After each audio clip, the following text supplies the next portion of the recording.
कैसे इसरो खरगोश ने गुडू को धोखा दिया। दूर एक गर्म देश में, जहां जंगल बहुत घने और अंधेरे थे और नदियां बहुत तेज थीं, वहां एक अजीब दोस्त की जोड़ी रहती थी। अब उन दोस्तों में से एक इसरो नाम का एक बड़ा सफेद खरगोश था और दूसरा गुडू नाम का एक लंबा बबून था, और वे एक दूसरे से इतने प्यार करते थे कि उन्हें शायद ही कभी अलग देखा जाता था। एक दिन, जब सूरज सामान्य से भी अधिक गर्म था, खरगोश अपनी दोपहर की नींद से जागा और उसने देखा कि गुडू नामक बबून उसके पास खड़ा है। उठो, गुडू ने कहा, मैं प्रणय निवेदन करने जा रहा हूँ और तुम्हें मेरे साथ चलना होगा। इसलिए एक थैले में कुछ खाना रखो और उसे अपने गले में लटका लो, क्योंकि हो सकता है कि हमें बहुत दिनों तक खाने को कुछ न मिले। फिर खरगोश ने अपनी आंखें रगड़ी और झाड़ियों के नीचे से ताज़ी हरी चीज़ों का भंडार इकट्ठा किया और गुडू से कहा कि वह यात्रा के लिए तैयार है। वे कुछ दूर तक खुशी खुशी चलते रहे और अंततः एक नदी के पास पहुंचे, जिसके दूसरी ओर यहाँ वहाँ चट्टानें बिखरी हुई थीं। गुडू ने कहा, अगर हम पर भोजन का बोझ है तो हम कभी भी उस चौड़ी जगह को नहीं लंघ सकते, हमें उसे नदी में फेंकना ही होगा, जब तक कि हम खुद उसमें गिरना न चाहें। और नीचे झुककर, अपने सामने खड़े इसरो को देखे बिना, गुडू ने एक बड़ा पत्थर उठाया और उसे जोर से छपाक से पानी में फेंक दिया। अब तुम्हारी बारी है, उसने इसरो से कहा, और एक गहरी सांस लेकर खरगोश ने अपना भोजन का थैला खोला, जो नदी में गिर गया। दूसरी ओर सड़क पेड़ों की एक गली से होकर गुजरती थी, और इससे पहले कि वे बहुत दूर जाते, गुडू ने अपनी गर्दन के चारों ओर घने बालों में छिपा हुआ थैला खोला और कुछ स्वादिष्ट दिखने वाले फल खाने लगा। तुम्हें ये कहाँ से मिला? इसरो ने ईर्ष्या से पूछा। ओह, आखिरकार मुझे पता चला कि मैं चट्टानों को आसानी से पार कर सकता हूँ, इसलिए मुझे अपना बैग न रख पाने का अफसोस हुआ, गुडू ने उत्तर दिया। इसरो ने कहा, ठीक है, चूंकि तुमने मुझे धोखा देकर अपना सामान फेंक दिया, इसलिए तुम्हें मुझे भी अपना सामान अपने साथ बांटने देना चाहिए। लेकिन गुडू ने ऐसा दिखावा किया कि उसने उसकी बात नहीं सुनी और वह रास्ते पर आगे बढ़ गया। धीरे धीरे वे एक जंगल में घुस गए और उनके ठीक सामने एक पेड़ था जो फलों से इतना लदा हुआ था कि उसकी शाखाएं जमीन को छू रही थीं। और कुछ फल अभी भी हरे थे और कुछ पीले। खरगोश खुशी से उछल पड़ा, क्योंकि वह बहुत भूखा था, लेकिन गुडू ने उससे कहा, हरा फल तोड़ो, तुम्हें ये सबसे अच्छा लगेगा। मैं ये सब तुम्हारे लिए छोड़ दूंगा, क्योंकि तुमने खाना नहीं खाया है, और पीला वाला मैं ले लूंगा। इसलिए खरगोश ने हरे संतरे में से एक लिया और उसे काटना शुरू कर दिया, लेकिन उसका छिलका इतना सख्त था कि वह मुश्किल से अपने दांत छिलके में डाल पा रहा था। इसका स्वाद बिल्कुल भी अच्छा नहीं है, उसने अपना चेहरा सिकोड़ते हुए कहा, मैं पीले रंग वाली ही लेना पसंद करूंगा। नहीं, नहीं, मैं वास्तव में ऐसा नहीं होने दे सकता, गुडू ने उत्तर दिया। वे केवल तुम्हें बीमार करेंगे। हरे फल से संतुष्ट रहो। और चूंकि वे ही उसे मिल सकते थे, इसलिए इसरो को उन्हें सहना पड़ा। ऐसा 2-3 बार होने के बाद आखिरकार इसरो की आंखें खुल गईं और उसने मन बना लिया कि गुडू जो भी कहेगा वह उसका ठीक उल्टा करेगा।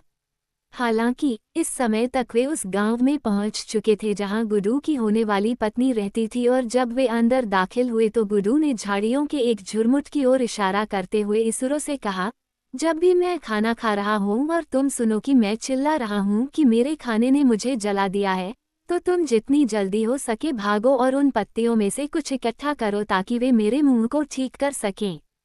खरगोश उससे पूछना चाहता था कि उसने ऐसा भोजन क्यों खाया जो उसे पता था कि उसे जला देगा, परंतु वह डर गया था और उसने उत्तर में केवल सिर हिला दिया।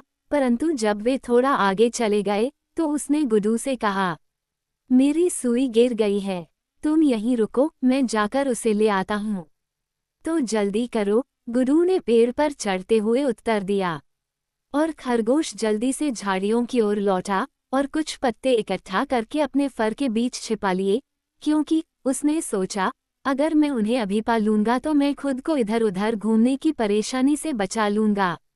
जब उसने जितने चाहे उतने तोड़ लिए तो वह गुडू के पास लौट आया और वे दोनों साथ साथ आगे बढ़ गए।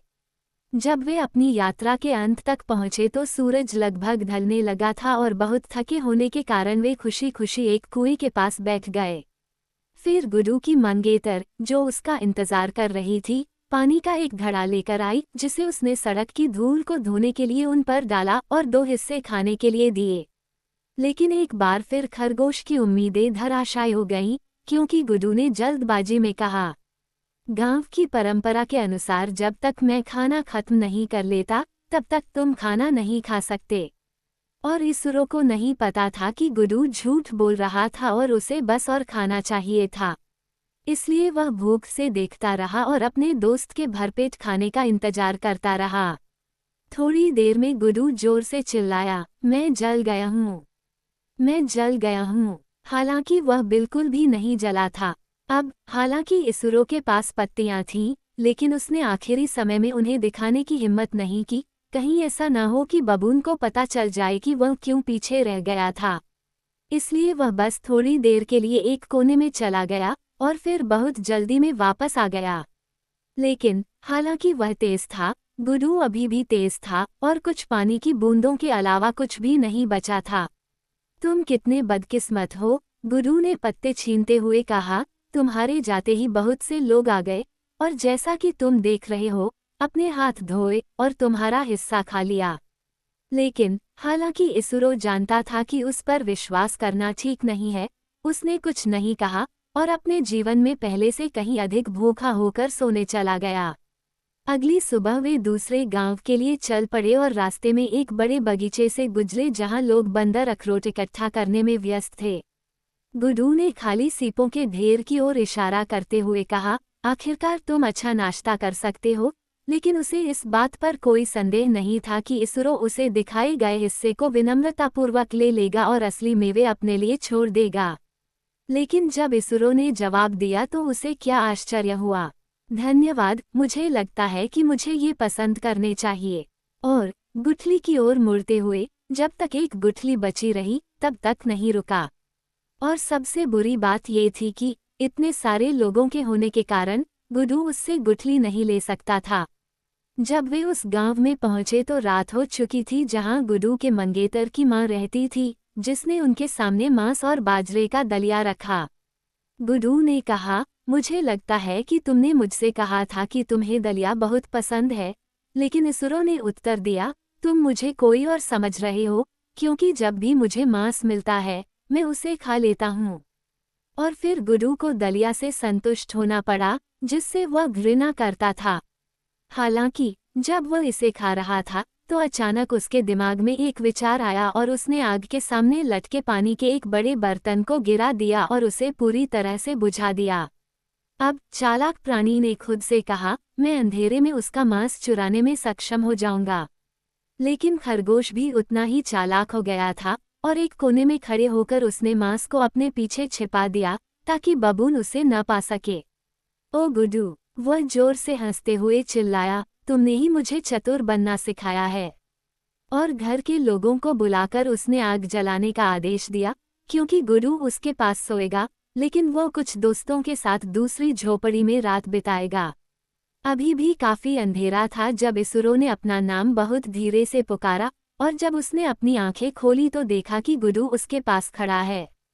अपनी नाक पर उंगली रखते हुए मौन रहने के संकेत में उसने इसरो को उठकर उसके पीछे आने का संकेत दिया, और जब वे झोपड़ी से कुछ दूर पहुंचे तब गुरु बोला, मुझे भूख लगी है और मैं रात के खाने में खाए गए उस घटिया दलिया से बेहतर कुछ खाना चाहता हूँ।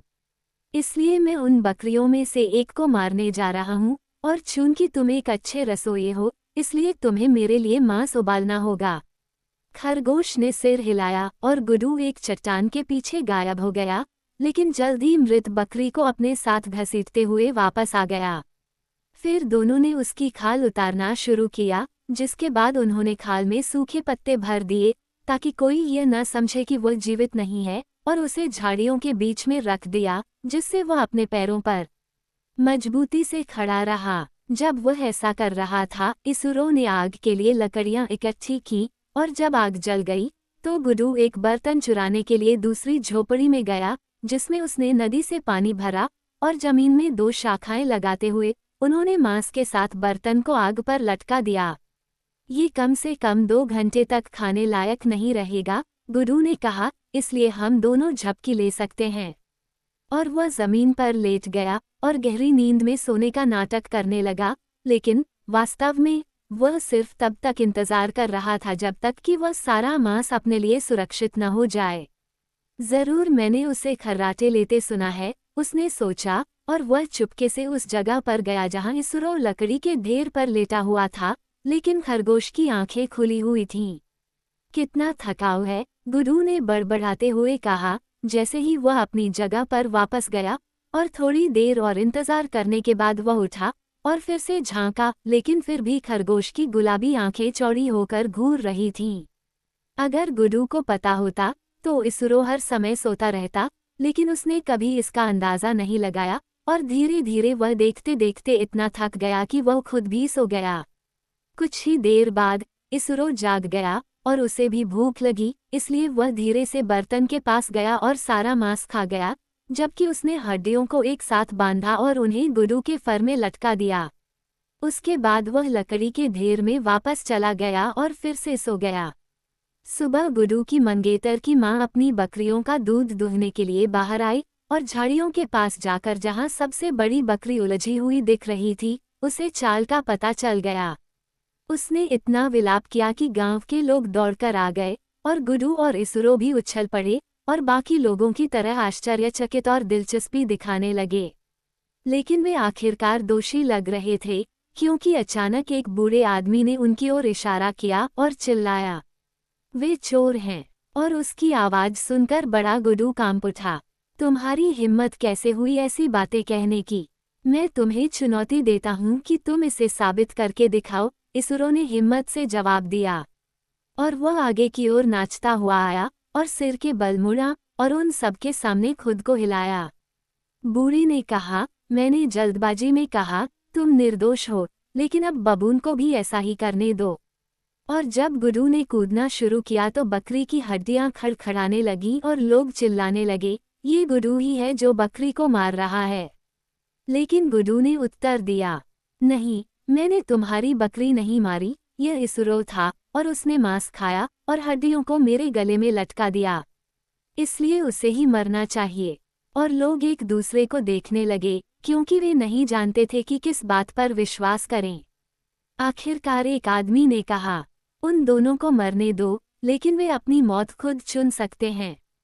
तब इसरो ने उत्तर दिया, यदि हमें मरना ही है तो हमें उस स्थान पर रख दो जहां लकड़ियां काटी जाती हैं और हमारे चारों ओर लकड़ियों का ढेर लगा दो ताकि हम भाग न सकें, और लकड़ियों में आग लगा दो, और यदि एक जल जाए और दूसरा न जले तो जो जल जाए वह बकरा हत्यारा है। और लोगों ने वैसा ही किया जैसा इसरो ने कहा था।